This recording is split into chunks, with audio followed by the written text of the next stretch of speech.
What's going on, guys? Welcome to another top 5. And in this top 5, I decided, since last week was Dragon Ball characters, why not have a top 5 Dragon Ball Z villains? And quick warning, movies are not in this. Well, the original Dragon Ball movies are not in this, the non-canon ones, quote unquote. Instead, I have them in an honorable mention, as well as with Garlic Jr. and Raditz. Now Raditz, I started with Dragon Ball Z, but Raditz wasn't really a character that stood out to me. It was just like, oh, he's an alien, cool. I've seen other shows that do with that. And Garlic Jr., I never really cared. Like, I've rewatched Dragon Ball Z Abridged. If you haven't seen them, go check them out. They're fucking awesome. But anytime I rewatch Dragon Ball Z Abridged, there's always that one episode I skip, and it's the Garlic Jr. episode, because I'm not really invested in Garlic Jr. at all. Like, I don't see him as a villain. I find him cool that he was the first one to actually do, like, what's it called? He was able to wish for immortality, but still, I don't see him as that much of a character that I can actually look at and be like, oh, he's cool. No, it's just like, it's Garlic Jr. Whatever. So that's why they're both in the honorable mention. Now let's begin. 5. Now, first off, for number 5, we have Vegeta. Vegeta wasn't my favorite Dragon Ball characters, but he is not my favorite villain.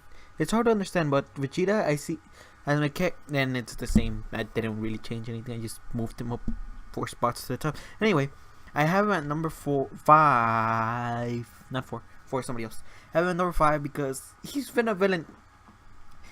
He was the first big villain Goku couldn't defeat. That's when I started watching. Was like, is he gonna win? Is he not? And then he became a villain again with Majin Vegeta. He was basically an anti-hero, which is basically a villain to an extent. So that's why I have him in number 5 and not really higher, because I don't see him as that big of a villain. I see him more as now like a very good main character. 4. For number 4, we have Majinbuu. Majinbuu is all of them. Not just Fat Buu, not just Kid Buu, not just Evil Buu, all of the Boos. Because that saga overall lasted so long that I forgot most of it. That's the problem.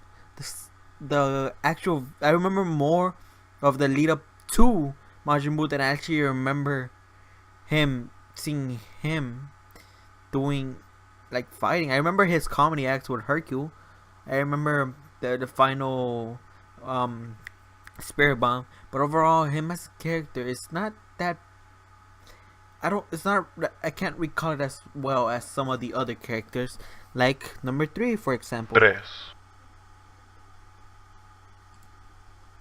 For number 3, it's Cell, because Cell is, especially right now with Dragon Ball Z Abridged, it adds a lot more light to the character that I didn't know. Like, I get to see him as somebody that's, I don't know, it's hard to explain. I just really like Cell. As you can tell if you've seen him on Let's Play, that I call Frieza Cell a lot, because that's what I'm thinking. I'm thinking, oh, it's big villain Cell. It's a big villain Cell. Oh, I'm watching, and yes, I repeated that. And like with the Dragon Ball Z Bridge, it's like I get so many epic moments with him, and it's just really memorable. 2. For number 2 is Beerus, and I said I wasn't counting movies except the canon ones, and this is a canon.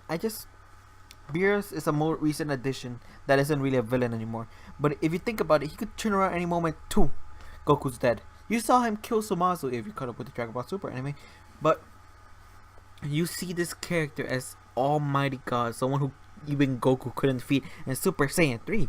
That was the most powerful state that we have seen until that moment. And you just see him getting flicked in the head and done. That's why I have Beerus at number 2. 1. And the most obvious one, Frieza. There's not really much to say except that Frieza is Frieza. That's about it. His entire arc is the most memorable one out of Dragon Ball Z, as well as the longest anime fight, which once you look back at it, you're like, I watched that much Dragon Ball Z in a row. You just stand there like, wow. And then we came back with the movies. I really was excited to see him. Of all characters, I think that's the one that they can bring back, and everyone will know who he is, because everyone had that experience of watching Goku versus Frieza and relive it with Dragon Ball Z Abridged. as always, don't forget to like, comment, subscribe. I'll catch you guys next time and next week for another. Where's the thing? Another top 5. Take care.